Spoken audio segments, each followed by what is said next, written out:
Don't worry mga ka-wonder, dahil kami ni Empoy ang bahala sa cravings nyo. Food trip, lagyan natin yan ng konting twist. Dahil ito ang ultimate food ventures namin ni Empoy. Kakaibang food trip na oh so yummy at kami mismo ang hahanap. At maghahain yan sa inyo. Diba nga, kung walang tiyaga, walang food trip mamaya. Mula sa viral na tumbong sa Maynila hanggang sa exotic na tumbong dagat ng Batangas, lulusong ka ba para matikman yan? Ang laki ng tumbong! Yes. Saka na nahuli niya. Yummy! Tumbong dagat ba yan? Parang cone ng ice cream? Let's G sa palengke para maghanap ng sperm sac ng tuna. Eto pala ba? Ano ba itlog? Bagay-bay po. At manghuli ng manok. Ah, aray. Ang bilis ng manok eh. Para matikman ang obaryo nito. Bibingka na gawa raw sa itlog na bugok? Oh no! Pwede pa ba to? Ano po ang lasa po? Mapaiw as the eel sa iga challenge na aming pasasarapin. Where? Where? Nasasakal, mami. Ha? Oh! How is it? I don't know. This is too much to bear. Lahat ng yan, pupuntahan at hindi aatrasan. I wonder, kakasaba kayo sa kakaibang food trip adventure na... Mga ka-wonder, isa ka rin ba sa natakam sa viral soup ng Maynila? Ito ang tumbong soup, sabaw na gawa sa bituka ng baboy o baka. Pero ang mga taga-Kalatagan, Batangas, hindi raw magpapahuli. Kung sa Maynila ang kanilang pambato, tumbong soup. Ang Kalatagan may tumbong dagat. Pero mga ka-wonder, hindi ito literal na tumbong ha? Ang tumbong dagat na tinatawag ding kibot at lobot-lobot, isang uri ng sea anemone na naninirahan sa dagat. Nagsisilbi itong tirahan o kaya ay taguan ng mga isda. Binansagan itong tumbong dagat dahil sa pagkakahawig nito sa tumbong. Kuya Empoy, anong ginagawa mo dyan? Hindi tayo nandito para mag-relax. Nandito tayo para manghuli ng tumbong. Tumbong? What? Hindi tumbong mo! Tumbong dagat! Ayun na doon daw. Ay, andun na ba sila? Oo, puntahan natin sila kuya. Doon daw maraming tumbong. Mariel, halika na. Tara! Pwede ba pumasan? Ayun. Joke lang. Bigat. Bibigat ba ako? Halika na. Ang ka-wonder nating si Mariel Pamintuan. Kumakasa rin sa iba't ibang challenges sa social media. Pero ang pa-challenge natin today, Operation Tumbong Dagat. Makarami kaya sila ni Empoy? Kelvin, basta. Para turuan sila kung paano manghuli ng tumbong dagat, to the rescue ang ka-wonder nating si Alvin. Bali, elementary pa ako noon. Nagturo po niya sa akin yung aking tatay na kumuha ng tumbong dagat. Nung pinatikman niya sa amin nung una, parang kami ay bata, hindi pa naman agad namin nagustuhan. Pero nung natikman na namin at palagi rin namin nakakain, ay naging masarap na rin po sa amin pala. Sa totoo naman po niyan ay talaga masarap po ang tumbong dagat. Tay, malapit na ba tayo, Tay? Malayo-layo pa, maghahanap pa tayo eh. Tay, kasi baka masilat kami, natatakot ako. Tay, Ito po, meron na po tayo nakita. alin doon? Ba't pinupupo mo yung anak mo? Sa pagkuha ng tumbong dagat, kailangan itong dakmain. Lumulubog siya sa buhangin. Siyempre, ang katapat niyan, buhangin din. Manda kayo mga tumbong sa aking mga galamay. Ha! O Empoy, it's your time to shine. Ikaw naman ang kumuha ng tumbong dagat. Malalim na to. First step, buhangin. Tama yan. Mariel, buhangin. Pakita nyo yan, guys, ha?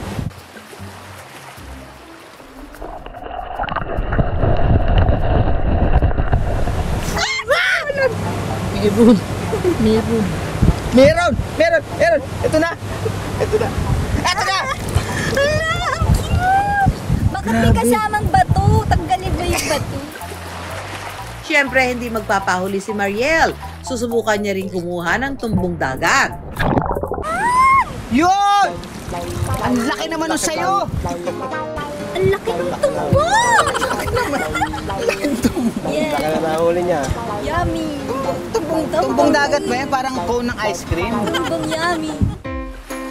Pagkatapos ng nakakapagod na challenge, saan pa nga ba ang diretsyo ng mga nakuhang tumbong dagat? Makakasama ni Empoy at Mariel ang asawa ni Alvin na si Amelita. Ang lulutuin po natin ngayon ay adobong tumbong dagat. Ay, wow! Sarap. Yan po ba ang specialty nyo? Opo, yan po ang paborito ng aming pamilya. Pamilya. Paano naman po yung pamilya ng iba? Ay, wala po siyang pamilyang iba. Ako lang.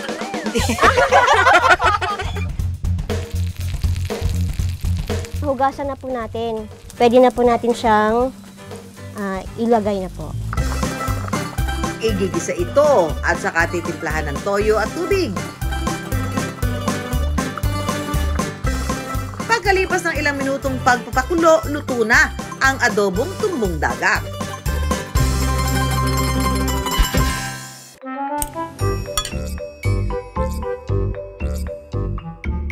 Nasa siyang alimango na tahong, na tulya, na talaba. No. Parang lasang aligi siya na parang tahong. Tapos yung texture niya maganit. Lasang-lasa ko yung exotic flavor, lalo na pagka pinakain ko ng nakatitig kay Kuya Empoy. So funny. Pero bukod sa lasa nito, alam niyo ba na ang tumbong dagat, panalo rin ang dalang nutrisyon? Ang maganda po sa kanya ay meron po siyang dagdag na collagen na maaari nating makuha. So si collagen po, nakakatulong po yun para sa pagganda ng balat at saka ng bahagya po sa ating immune system. Basta si Juan, pagdating sa pagkain, tiyak walang tapon mula ulo, katawan, laman loob at paa, magagawa ng paraan. Kaya dito sa I Wonder, walang masasayang. Lahat ihahain sa lamesa. Alam niyo ba na ang ovary ng manok pwedeng lantakan? Para iluto ang adobong bahay guya o matres at unfertilized egg ng manok, makakasama natin si Chef Rico Echevarria. Pero teka, parang kulang ata ang ingredients mo, Chef. Worry no more, Chef Rico. Sagot ka ng I Wonder team. Kasama ang ating kapuso na si Anjo Pertiera, dadalhin namin ang missing ingredient. Teka lang, hindi ako marunong mag-hamplas. Ay! Ay! Anjay, taboy mo! Tulungan mo ako, dali! Tara! Wait! Tara! Huwag alis! Huwag alis! Ay! Ah!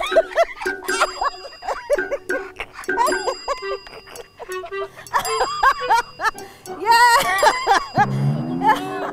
Chef Rico, eto na ang mong May dala po kaming ingredients at pinaghirapan namin to, Chef. Nanghuli pa kami ng buhay na manok. Tuturuan ko po kayong magluto ng adobong bahay guya.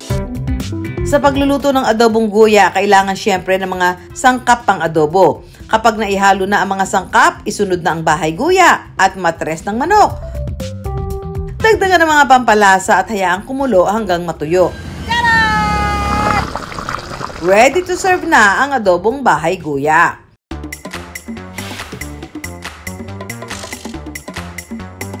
I'm so excited! Masarap kainin to ng may kanin. Kanin! Kanin! Huli ka ngayon, balbon. Mami, so. Ang problema, wala kang kubyerto. So, di naman ako siya doon dati, no? Pakiso mo dito. Pakiso mo dito. Nakatago yung Saan mo yan? kutsara. Without further ado, Sarap. Bagay sa kanin, Mama, so grabe. bagay talaga sa Ikaw naman. kanin. From chicken ovary, hanap naman tayo ng itlog ng tuna.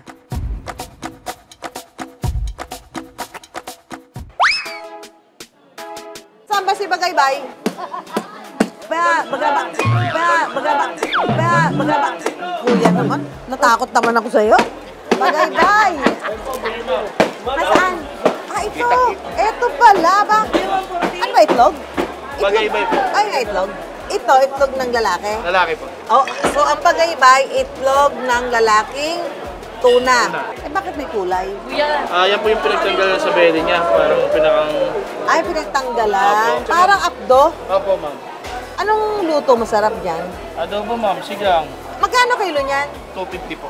Pulutan ba yan? Pwede pong pulutan. Pero ulam. Anong lasa kaya? Lasa atay? Parang gano'n lang, ma'am. Ang masarap daw na luto dito ay adobo. Sa pagluluto ng adobong bagaybay ng tuna, unang igisa ang sibuyas at bawang. Isunod ang bagaybay ng tuna.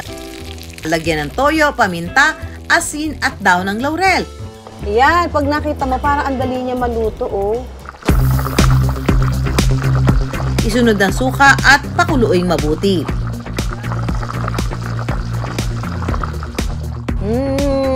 Bango ah. Parang siyang atay ng manok. Wow! Exciting! Ano kaya lasa nito? Makalipas ang ilang minuto, luto na ang adobong bagaybay.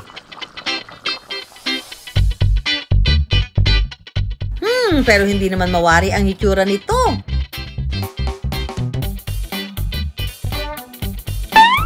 Ang lasa kaya?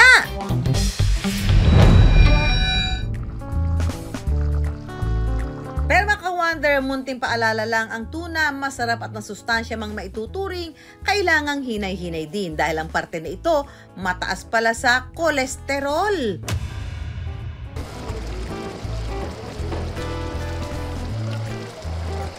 Lasang atay ng manok. Makinis. Basta kung ano yung texture ng atay ng manok, gano'n. Actually, mas malapot, mas malagkit yung atay ng manok. Ito, madulas lang siya. Siyempre, hindi pwedeng ako lang ang titikim. Ano kaya ang say ng Kapuso News anchor na si Sandra Aguinaldo? Adobo daw ang masarap na luto. Ba't kinuha mo maliit? Dapat malaki. Sige. Tingnan mo na, Sandra. Oo. Sarap ka pala talaga magluto, no? Parang ngayon lang talaga ako nakatikim nito kasi kakaiba yung texture niya. Akala ko parang liver ng manok. Kasi itsura eh. Tapos yung texture niya. Pero hindi, mas maano siya malambot. Nung sinabi niya yung pangalan, medyo nag-hesitate ako eh. Pero masarap. Ang bagaybay ng tuna, approve! Bukod sa itlog ng manok, isang araw sa masarap na itlog, ang itlog ng itik. Pero anong say mo kung yung itlog mismo, bugok na? Exciting? Or exit na lang? Dito nga raw kasi sa Laguna, may pinagmamalaking tradisyonal na merienda na bagay daw ka-partner ng suka at asin. Sa unang tingin, mukhang pancake o bibingka. Pero gawa pala ito sa pabugok na itlog ng itik. Dahil pateko, namangha at sadyang mahilig din sa bibingka. Samahan niyo ako mga ka-wonder sa Laguna at hanapin natin ang merienda na yan. Yes mga ka-wonder, nandito po tayo ngayon sa Laguna kung saan maraming itik at itlog ng itik. Kailangan daw ilagay ang mga ito sa incubator para manatiling warm o mainit-init na temperature ng mga itlog. Pwede po ba kayong tulungan? Ayaw naman. So, Tatay Nardo, may posibilidad po na ito po ay maging itik. Tapos may posibilidad ito po ay maging apnoy. Oo. Kasi hindi naman lahat ng itlog na pinapasok ko diyan ay hindi masasabi nating perfect lagi yan. Kasi nagkakaroon din ng penoy, apnoy, at saka yung may simbilya. Yun. Pero ang napansin ko, parang ang laki ng itlog. Kasi yung itlog ng Pekintak yan. Sa loob ng isang araw, umaabot na 400 itlog ang nakukuha ni Tatay Nardo sa loob ng 25 days. Inilalagay niya ito sa incubator at saka ililipat sa hatcher sa loob ng 3 araw. Dito naman napipisa ang itlog at nagiging itik. Para malaman kung perfect o nabugok ang itlog ng itik, sinisilip nila ito sa ilaw. Kapag daw may ugat, pwede daw itong maging itik. At kapag wala naman, ibig sabihin, wala itong similya at may indikasyon na pwede itong maging penoy o bugok. Yung diretso sa pagiging apnoy, ang sistema ng itlog na wala similya. Pero sa tingin mo, masaya ba siya sa pagiging apnoy niya o masaya siya pagka nabuhay siya? masaya siya pag nabuhay siya. Magandang hapon po. Bibili po kami ng abnoy, gagawing bibingkang abnoy. Silaw pa po ako, pwede po ba konting antay-antay lang po? Sige po. Sandali lang! Bibingka! Ay, paborito ko yung bibingka. Paano po ba gawin yan? Tuturuan ko po kayo kung paano magluto. Tay, tutuloy na po kami sasama na po ako sa kanila. Sige po.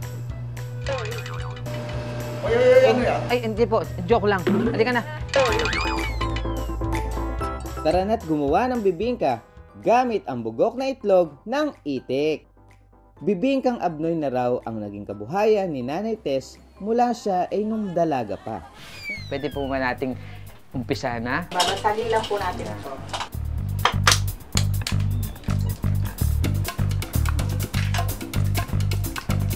Imekos-mekos na lang para scramble ang itlog.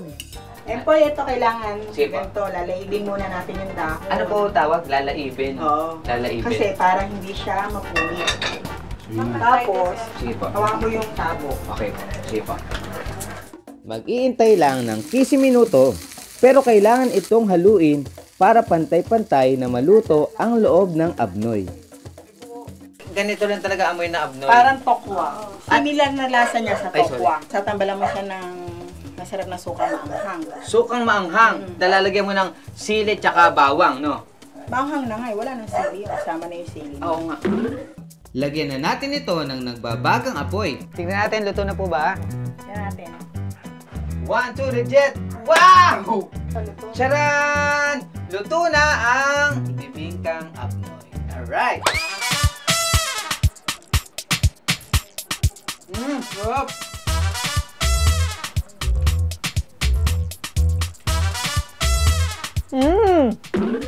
Pwede na ako sa commercial niyan. Ay, masarap. Parang balot na tokwa. Ready na. Benta na natin yan, Nites. Game. Ito na, may first customer na kami dito. 20 pesos. Okay. Nites, 20 pesos. Ay, naku po, natikman ko po yan. Nakatatlong batya ako. Oh, di ba? Ano po ang lasa po? Lasang bugok. Traditional po yung abnoy sa Laguna, kaya po nasanay na po yung mga tiga Laguna. Masarap po. Ang salitang abnoy kasi, no, kung titignan natin, no, yung meaning nito, yung parang medyo hindi normal, no? Pag sinabing abnoy, may toyo ka, may sayad, abnormal. Actually, it's a corrupt word, no, from the word abnormal. So may mga ibang lugar naman, pag sinabi nating abnoy, ito yung, hindi naman siya actually bulok, kung hindi yung, kasi bunga ito ng pagiging malikhain din. Mga ka-wonder, nakatikim na ba kayo ng igat? For today's video, ang challenge ng I Wonder Team, patapangan na sa challenge, pasarapan pa ng ihahain. Sino kaya ang mananalo? Sa unang round, paunahan kami makapaglagay ng igat sa aming lalagyan. Nasasakal, ma'am. Ha? Eh talaga namang uhulihin yan, di ba? Hindi ba ito nagtutuklaw? Ba't ayaw mo kasing kamay, mata? Hindi nga, malat. Ayun na, yan na. Ano ba ito? Paano ba ito hulihin? Parang, ano na siya, yung irritated na siya. Parang irritated na. Oh, yan na. Call a friend. Call a friend.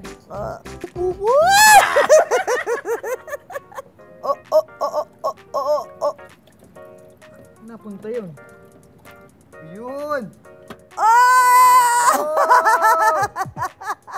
We have a winner! Gumagalaw-galaw pa, oh. My goodness. Nakahuli, kinausap mo yan? Yes, I talked to him in private. Kanino kaya ang may mas masarap na igat dish? Ang Bulakenyo o ang Caviteña? Kaya naman, Empoy, ready ka na ba?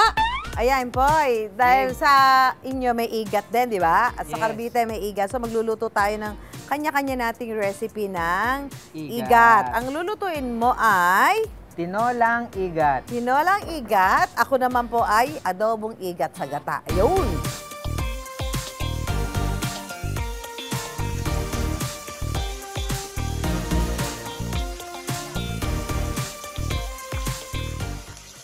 So mamaya titikman ko yan, tapos titikman mo rin to.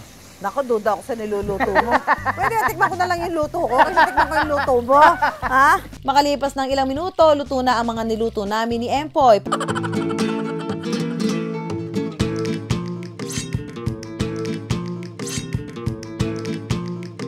Tikman ko muna yung luto ko, ha? Panindigan mo yan, di ba? Oh. Ito. Parang luto yun sa'yo eh.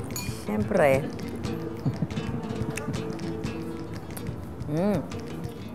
Lasang kaldereta. Sarap. Oy, tikman mo na. Luto mo. Ba't parang nagdadalawang isip ka? Luto mo yan. Patingin nga, nga amoy. Alam mo yung tuta na nabasa sa ulan? Parang amoy. Pero alam mo masarap ang igat, ha? Masarap nga. Masarap ang igat, except that niluto mo, nawala yung Hindi nga, nagkataon lang kasi umambon. Naku, walang kinalaman na ulan. Wala pa ulan nung niluluto. Ano bang ginawa mo? Sabi mo, pinagmamalaki ng Bulacan yan. Ako lang nagmalaki ni Rin. Titikman ko yung sabaw, ha? Let's taste this. So, ito tinola, ha? How is it? I don't know. This is too much to bear. Sinong mas angat? Sinong mas may pinakamasarap na igat? Para magkaalaman na, mga ka-wonder, kayo na ang humusga. Cavite, sarap yung ano niya, yung pagkagata niya. Tapos tama-tama lang yung timpla. Yung isa, matabang eh. Mas masarap yung Cavite. May kakaiba eh, spicy. Sa Pambulacan kasi yung lasa niya, hindi ganun katapang yung lasa nung kaysa sa pang-Cavite. At ang nanalo sa pasarapan ng igat dish, your one and only! Salamat mga ka-wonder! Iba't ibang putahe, iba't ibang atake. Mga ka-wonder, para sa inyo lahat to. Lumusong para makakuha ng tumbong dagat. Ang madulas na igat, hindi nakalampas. Bibingkang abnoy na patok hanggang ubaryo ng manok. At sperm sac ng tuna, tinikman natin yan. At lahat, panalo sa panlasa ni Juan. Mga ka-wonder, kung may mga topic po tayo na gusto pag-usapan, mag-email lang po kayo sa iwondergtv@gmail.com. Ako po si Susan Enriquez. I-follow niyo rin po ang aming mga social media accounts. Ako po ulit si Empoy Marquez at magkita-kita po tayo tuwing linggo ng gabi, alas 8 sa GTV. At ang mga tanong ni Juan, bibigyan namin ng kasagutan dito lang sa I Wonder!